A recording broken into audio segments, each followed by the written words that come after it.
السلام عليكم ورحمة الله وبركاته. عايزة احكي لكم يا جماعة. طبعا محدش يبص لي في الطرحة، هي مظبوطة ولا ايه؟ بنتي مش صاحية عشان تظبطها. عايزة احكي لكم على حاجة، سبحان الله كل حاجة في الدنيا بتقول بوجود الخالق. انا كنت راجعة مرة من الشغل، وبعدين حودت على جارتنا. فلما حودت عليها حطيت لي بقى ايه، ساقع وحلويات وكيكات وحاجات من دي. وانا جايه من الحر بقى، هقعد يعني هقعد.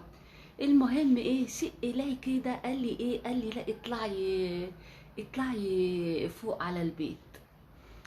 فالمهم طلعت شقتنا الدور التاني. فلما طلعت مرضتش ادوق حاجه، يعني مع ان انا لا كنت تعبانه. المهم طلعت فوق. فبعدين لقيت امي واختي الغساله القديمه، غساله ام روح واحده مش ام روحين، ماسكه فيهم هما الاتنين. وخلاص يعني بيقولوا اه وبينادوني يا رب كده، يعني اول ما سمعوا صوتي. انا من غير ما اعرف هم فيهم ايه اساسا، اول حاجه عملتها اللي عماله توري دي، رحت شاده الفيشه بتاعتها. فلما شديت الفيشه، بدل ما هم كانوا ملوحين كده اتعدلوا. فرحت مصرخه قلت لهم هو من الغساله؟ قالوا اه من الغساله. فبسرعة كده جبنا الدكتور وكشف على مامتي، والحمد لله إيه كويسة، ربنا أذن في لحظة معينة إن أنا أدخل. المهم بعدها بقى، فكل ما ماما تيجي تعاقبني على حاجة أنا عملتها، كسلت عن غسيل المواعين، سبتهم بيشتغلوا ودخلت نمت زي عادتي أيام زمان. فكل ما تيجي بقى هاي يعني تروح بصلي كده هو وتضحك ومعجبة بيا، تقولي انا بصي، انا اللي مسكتني عنك ان انتي ربنا انقذني على ايدك. المهم ان تكررت حكاية الغسالة الموكوسة اللي كانت عندنا دي، تكرر الحكاية دي مرتين. مية تدلق تمسك الكهرب، تمسك بقى في ايه.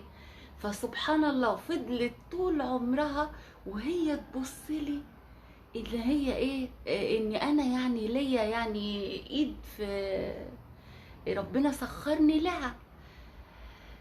لما هي كده يعني سبحان الله، امال هي اللي كانت ربنا جعلها السبب في اني اتأدب، السبب في اني اتربى، السبب في ان يعني هي كانت السبب في كل شيء حلو ليا ولاخواتي.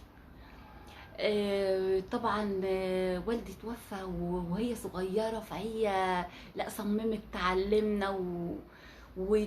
وتتعب يعني بجد في تربيتنا. فسبحان الله العظيم، مهما عملنا، انا عايزه اقول لها مهما عملنا، بس انا مستغله الظروف بقى. ما انا لو قلت لها مهما عملنا ومهما سوينا هتبقى هتصطادني بقى.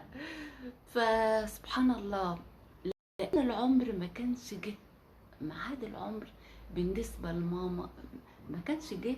فسبحان الخالق، هو في خالق موجود وله يعني ايد بينقذنا في الوقت اللي ربنا سبحانه وتعالى يشاء فيه. فطبعا هي بقى ماما الله يرحمها، يعني اتمنى في الايام المفترجه دي كلكم تترحموا عليها وتترحموا على كل امهاتنا وكل اهالينا في كل مكان. طبعا بالمناسبة دي كانت معاها أختي. فهي أختي دلوقتي هي عملت الكحك والبسكوت، فأنا بفكرها بالموضوع ده وأقول لها بأمارة اليوم اللي انت عارفاه ده، طبق كحك وبسكوت بس.